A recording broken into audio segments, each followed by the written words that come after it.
মানুষ বেশি শক্তিশালী না জিন বেশি শক্তিশালী? মানুষ জিনকে ভয় পায়, জিনেরাও কি মানুষকে ভয় পায়? আমরা কোরআনুল করিমের একটি আয়াত দিয়ে শুরু করতে চাই। ওয়ামা খালাকতুল জিন্না ওয়াল ইনসা ইল্লা লিয়াবুদুন। আল্লাহ তাআলা মানুষ আর জিন উভয়টাকে সৃষ্টি করেছেন আল্লাহ রাব্বুল আলামিনের ইবাদতের জন্য।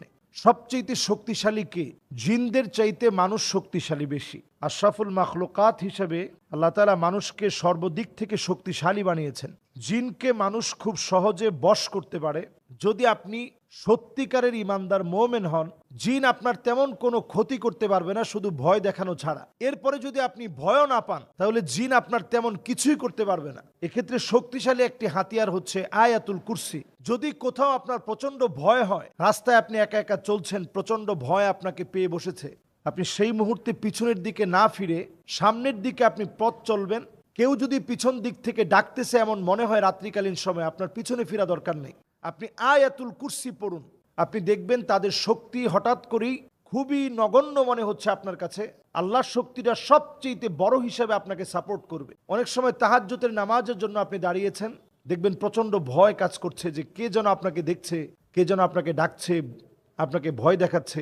এরকম কোনো সিচুয়েশন যদি আপনার কাছে সামনে চলে আসে, ওই অবস্থায় আপনি নামাজের সালাম ফিরিয়ে নামাজের সালামের পরে আপনি আয়াতুল কুরসি পড়তে থাকবেন। আল্লাহ তাআলা আপনাকে শক্তিশালী বানিয়ে দিবেন।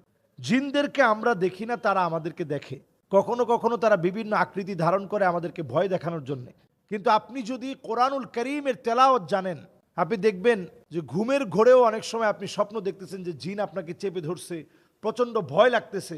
ওই অবস্থায় আপনি কোরআনুল করিম তেলাওয়াত করছেন, তারপরে সে পালিয়ে চলে গেছে। তাহলে একজন ইমানদার শক্তিশালী হবে কোরআনের শক্তিতে। আমরা যদি আমাদের ঘরগুলোকে শক্তিশালী বানাতে চাই, তাহলে এই ঘরগুলোর মধ্যে আপনি তেলাওয়াত ছেড়ে রাখুন। আপনি দেখবেন সেখান থেকে শয়তানের যত কুমন্ত্রণা আছে এগুলো বের হয়ে যাবে। মা বোনরা যখন ঘুমায়, কখনো কখনো অনেক মা বোন অনিশ্চিত এমন অনেক বিষয়গুলো দেখে ফেলে ঘুম থেকে উঠে, যেটা কল্পনা করতে পারে নাই। অনিশ্চিত এই বিষয়গুলো দেখার পরে তারা খুব হতভম্ব হয়ে যায় যে আমি তো এমন পোশাকে ঠিক এইভাবে ছিলাম না, তো এটা কিভাবে হলো, কিভাবে সম্ভব। জিন কখনো কখনো এই ধরনের ক্ষতি করার চেষ্টা করে, মানুষকে বিব্রত করার চেষ্টা করে।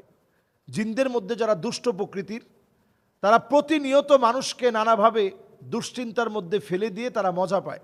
এজন্য আমরা সূরা নাসের ভিতরে বিশেষ করে মিনাল জিন্নাতি ওয়ান নাস পড়ে আমি আপনি এই কথা যেন কল্পনায় নিয়ে আসি, জিনদের ভিতরে যারা ওয়াসওয়াসা সৃষ্টিকারী, মানুষের ভিতরে যারা ক্ষতিকারক ওয়াসওয়াসা সৃষ্টিকারী, এদের থেকে আল্লাহ তাআলা আপনার কাছে পানাহ চাই। প্রতিনিয়ত আমরা সূরা ইখলাস, সূরা ফালাক, সূরা নাসের আমল করি, তাহলে তাদের যত শক্তি, এই শক্তির চাইতে আমাদের শক্তি, আল্লাহর শক্তি বলিয়ান হবে, শ্রেষ্ঠ হবে এই ছোট ছোট আমলের মধ্য দিয়ে। যদি কোথাও এমন হয় যে আপনি সরাসরি আকৃতি দেখতে পেয়েছেন, এটা হতে পারে আপনাকে একা পেয়েছে, বিরাট দৈত্যাকার একটা আকৃতি আপনি দেখলেন, তো স্বাভাবিক তখন তো ভয় পাওয়ারই কথা।